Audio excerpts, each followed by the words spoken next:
Cette offre du président de la Fédération internationale de football association est pour le football africain une planche de salut.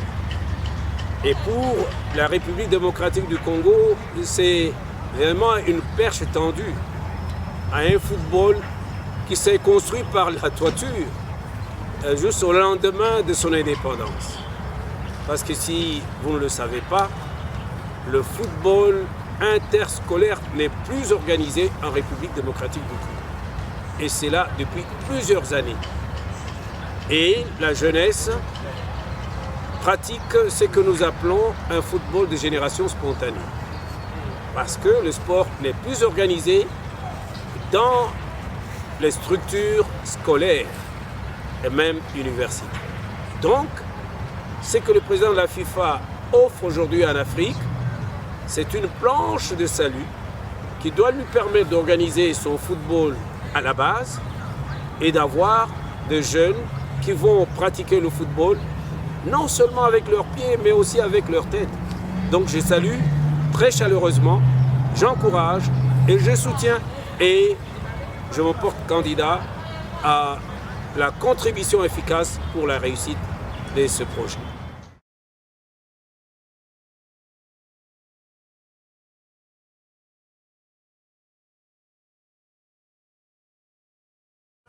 Eh bien, pour remonter dans les temps, nous devons dire que sous la colonisation, le sport scolaire était la base même du sport dans notre pays.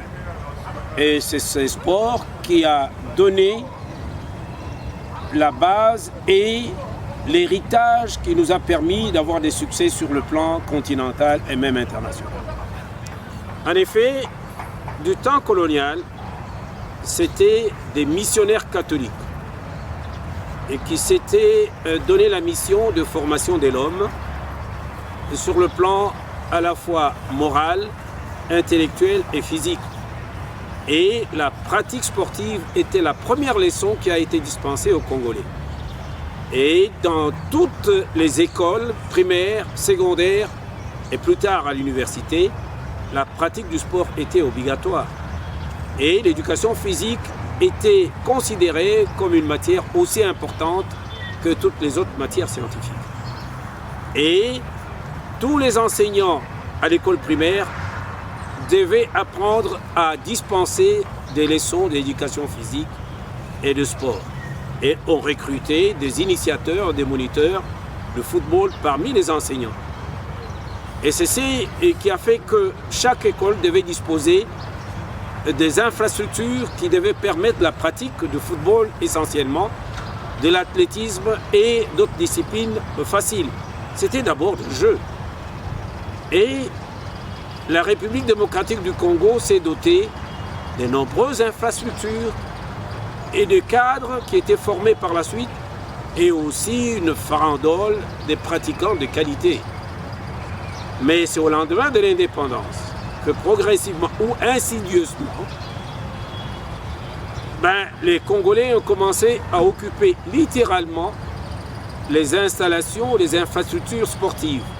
Et plus grave encore, dans les années 80, alors que nous étions au sommet de notre gloire avec notre football, un ministre de l'Éducation nationale a signé un acte administratif portant suppression des pratiques de sport dans les cours des classes des écoles, au motif que la pratique du football occasionnait la casse des vitres de certaines installations sportives.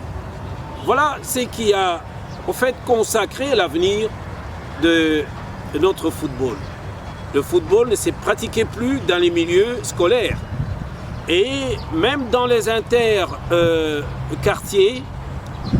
Alors qu'on avait créé dans les années 68-69 l'Union sportive interscolaire et l'organisation du sport intercommunal, le manque de subsides et de motivation a contribué à l'effritement de toutes les activités du sport des jeunes, du sport scolaire.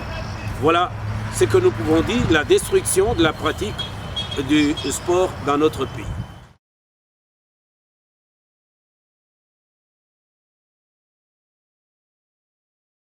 Alors la conséquence de toutes ces mesures et ces décisions, c'est que la jeunesse s'est déversée dans la rue. On a joué dans la rue tout à fait, sur des espaces non homologués. Les enfants n'avaient plus d'espace de loisirs. Et comme tout était littéralement occupé et que dans les écoles, on s'interdisait de pratiquer le football.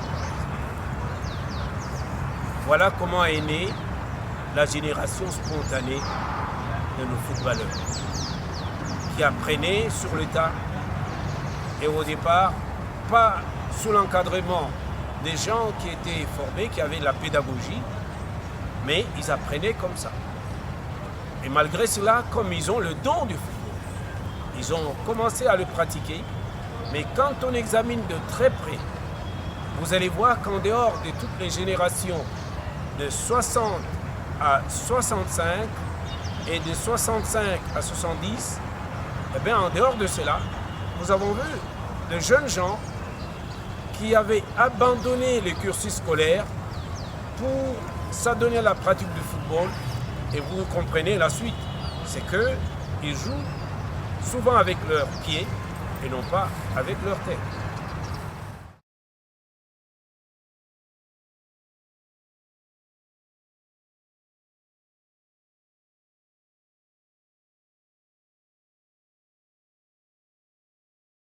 Je suis content que cela arrive maintenant, parce qu'il y a 3-4 décennies, avec notre président Feu Lucien Chimpumpu, nous avions organisé un plaidoyer pour la relance du football scolaire dans notre pays et en Afrique centrale.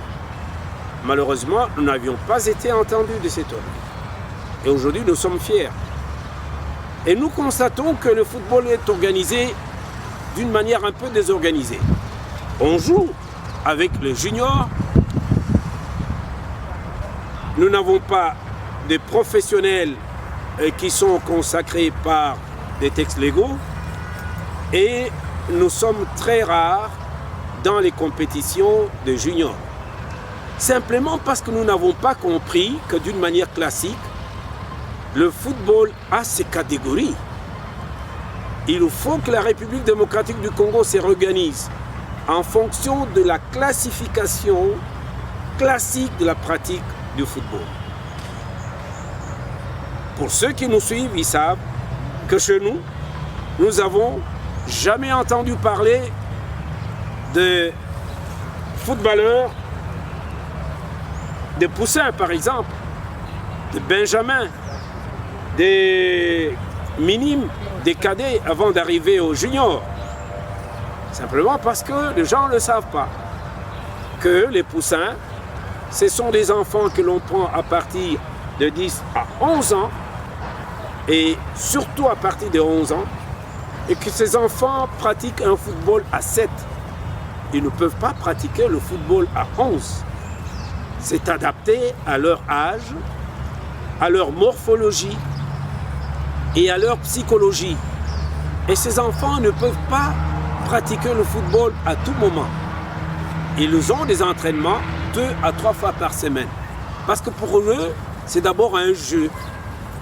Et lorsqu'on quitte cette catégorie, qu'on arrive à la catégorie des poussins à partir de 13 ans, en ces moments-là, on peut être appelé à des centres de formation. Mais des centres de formation, des écoles, des centres de formation à partir de leur milieu de résidence. Ils ne peuvent pas aller loin.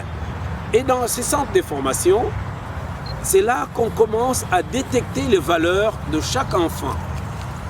Et là, ils peuvent avoir les entraînements 3-4 fois par semaine. C'est ce qu'exige la réglementation sur le plan international. Et quand on a quitté la catégorie de poussins, nous arrivons au niveau des minimes et des cadets. Là, on est entre 15 ans, entre 15 et 17 ans. Et c'est en ces moments-là qu'on peut avoir les 3-4 entraînements par semaine, mais renforcés par le fait qu'on peut avoir un championnat. Et les autres ne peuvent avoir que de tournois et ils ne peuvent pas s'adonner à la pratique dans un championnat. Parce que pour eux, le football est encore au niveau de jeux et de loisirs, de préparation de leurs membres. Et c'est quand ils arrivent à ce niveau que je viens d'évoquer qu'on peut alors organiser ce championnat.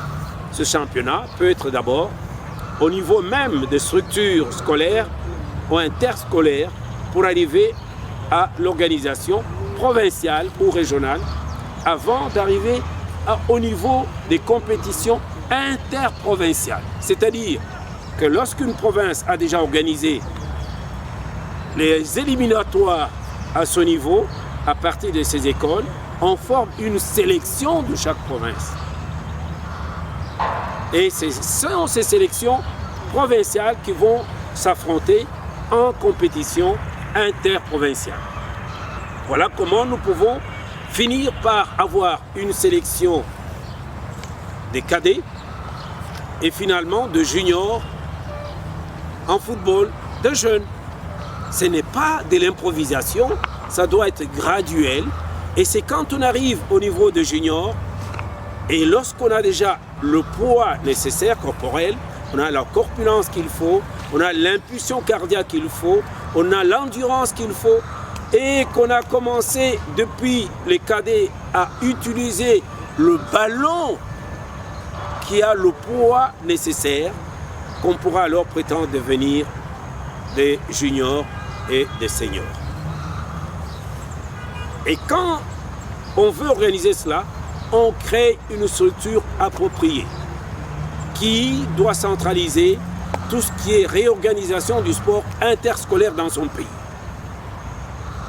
Et avec ces exigences, et c'est cette structure-là qui doit travailler sous la surveillance de la fédération nationale. Cette fédération doit avoir des gens qui sont dotés de l'aptitude, des vérifications sur le plan pédagogique et sur le plan technique. Donc, les arbitres doivent être formés par la fédération qui les met à la disposition de la structure de l'organisation interscolaire pour avoir au finish des éléments qui sortent de cette structure-là bien formés. Mais il n'y a pas qu'à l'école qu'on pratique le football des jeunes. Mais dans les quartiers, il ne faut pas abandonner nos enfants qui ont raté l'école. Et là, c'est dans les communes. On les organise à partir de leur quartier. Dans les quartiers, on forme des petites sélections en tenant compte de ces catégories que je vous ai énumérées. Catégorie des minimes, catégorie de poussins, catégorie de cadets et de juniors en fin de compte. Et quand on les a au niveau de quartier, on les pousse au niveau d'interquartier pour avoir les sélectionnés de la commune. Et puis on organise le niveau intercommunal avant d'arriver au niveau provincial. Et quand on a la sélection provinciale, c'est alors qu'on peut organiser un championnat, une compétition au niveau interprovincial. C'est cette compétition interprovinciale qui nous permet de former la sélection nationale. Alors, on a un produit fini de qualité qui n'est pas improvisé. Et je suis heureux que le président de la FIFA se soit adressé directement au président de la République, qui est un ancien sportif lui également, et qui comprend ce que je dis. Il y a beaucoup d'entre nous qui sont même mieux qualifiés que moi pour comprendre ce que j'ai dit. Et on doit tous rentrer à l'école parce que nous avons raté le train et nous servons de la planche de salut et de cet appel du pays du président de la FIFA pour réorganiser notre football.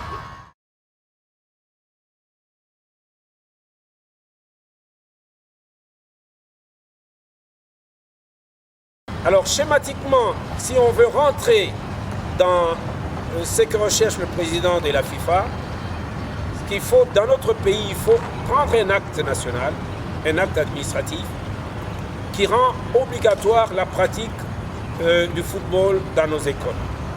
Et il nous faut que la tranche horaire de la pratique du sport soit également officialisée et promulguée. Et avec cela, on aura l'obligation de former des initiateurs, des moniteurs, des instructeurs et en fin de compte des entraîneurs des jeunes. Et pendant que l'on forme et que la pratique est rendue obligatoire, l'État aura l'obligation de créer des infrastructures.